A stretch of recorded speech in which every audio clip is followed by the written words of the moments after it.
శ్రీ శ్రీ ఆచార్య ప్రబోధానంద యోగీశ్వరుల వారికి జగద్గురు అయినటువంటి శ్రీకృష్ణ పరమాత్మకు నమస్కరించుకుంటూ త్రైత సిద్ధాంత భగవద్గీతలోని పురుషోత్తమ ప్రాప్తి యోగము అనే అధ్యాయంలో 9వ శ్లోకము గురించి తెలుసుకుందాము. శ్రోత్రం చక్షుస్పర్శనం చ రసనం ఘ్రాణమేవ చ అధిష్టాయ మనశ్చాయం విషయానుపసేవతే. ఈ శ్లోకము జీవాత్మ గురించి తెలియజేయబడినది.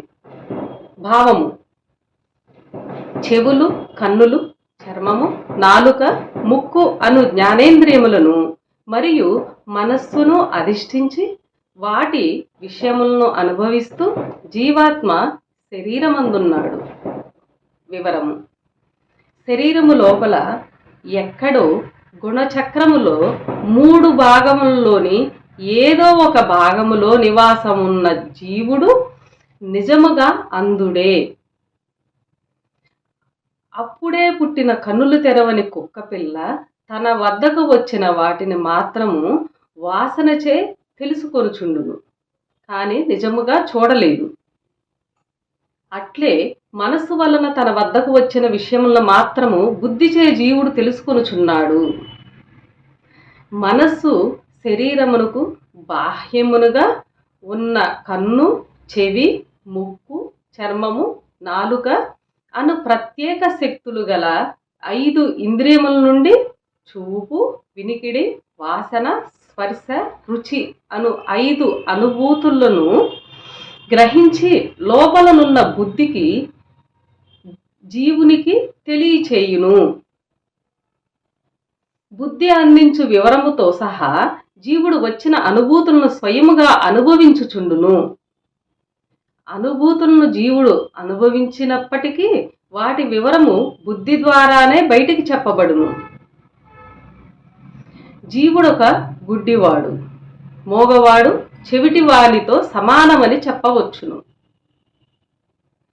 సాధారణముగా ప్రపంచములో గ్రుడ్డి, చెవిటి, మోగవాడు చూడలేక, వినలేక, చెప్పలేకపోయినప్పటికీ చేతికి దెబ్బ తగిలిన బాధను అనుభవించును.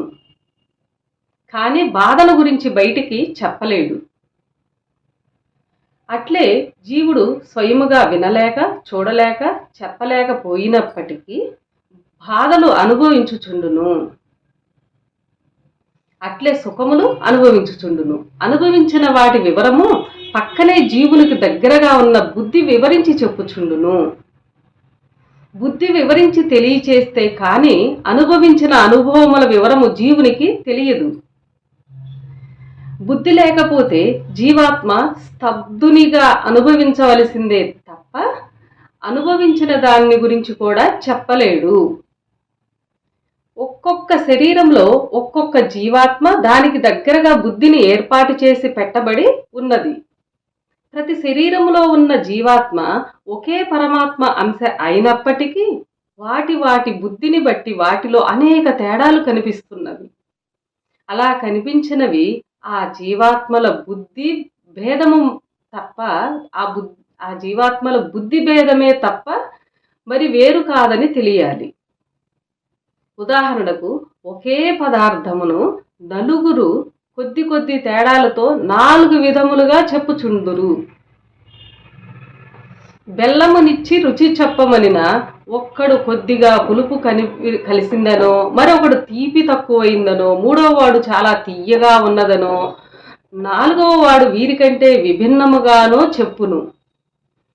ఒకే బెల్లమును నలుగురు రుచి చూచి వాటి అనుభవములను ఆ 4 జీవాత్మలు అనుభవించినప్పటికీ వారిలోని బుద్ధి వివరించుటలో కొద్ది తేడాలు కనిపిస్తున్నవి.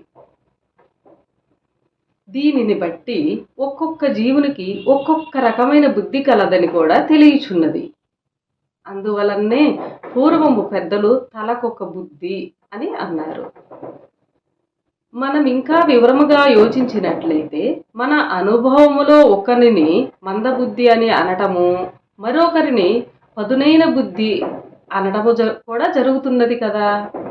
అనేక రకములుగా అనేక శరీరముల్లో బుద్ధులున్నవని కూడా తెలియాలి.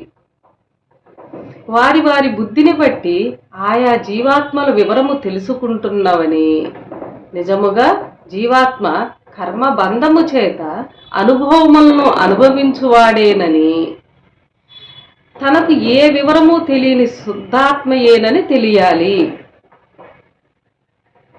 గుణములలో చిక్కినందున వాటి వివరము బుద్ధి తెలుపుచుండుట వలన బుద్ధి యొక్క రంగే జీవుడికి అంటుకొనుచున్నది. బుద్ధి యొక్క రంగే జీవునికి అంటుకొనుచున్నది. శరీరములో జీవాత్మ ఏ ఆకారముతో ఉన్నాడో వానికి దగ్గర బుద్ధి ఎట్లు కలదో తెలుసుకోవలెను అని ఆసక్తి కలవారికి విశదముగా అర్థమగునట్లు చెప్పడమేమనగా, అంటే ఆసక్తి గల వారికి చెప్పటము ఏమనగా, జీవాత్మ ఏమీ కాని శూన్యము, పరమాత్మ అంశ అయినందువల్ల అది ఏ పదార్థము కాక శూన్యముగా శరీరములో ఉన్నదని తెలియాలి. అయినప్పటికీ కర్మ బంధముచే దానికి గుండ్రని ఆకారము ఏర్పడినది. ఏమీ కాని శూన్యమును ఒక గుండ్రని పొర ఆవహించి ఉండటము వలన బంతి లాంటి ఆకారములో శూన్యము మిగిలిపోయినది. ఆవరణలోని శూన్యమునే జీవాత్మ అంటున్నాము. చుట్టూ ఉన్న పొరను బుద్ధి అంటున్నాము. బుద్ధి పొరను ఆనుకొని ఇంకనూ 2 పొరలు కలవు. అవి చిత్తము, అహము. దీనిని బట్టి జీవాత్మ అనబడు ఖాళీ స్థలమునకు 3 పొరల ఆవరణం ఏర్పడినదని తెలియము. అట్టి జీవాత్మ ఆకారమును కింది పటములో చూడవచ్చును. ఈ త్రైత సిద్ధాంత భగవద్గీతలో స్వామివారు చక్కగా మనకి చిత్రపటంలో చూపించారు. అందరూ చూడవచ్చును. అందరికీ నమస్కారం.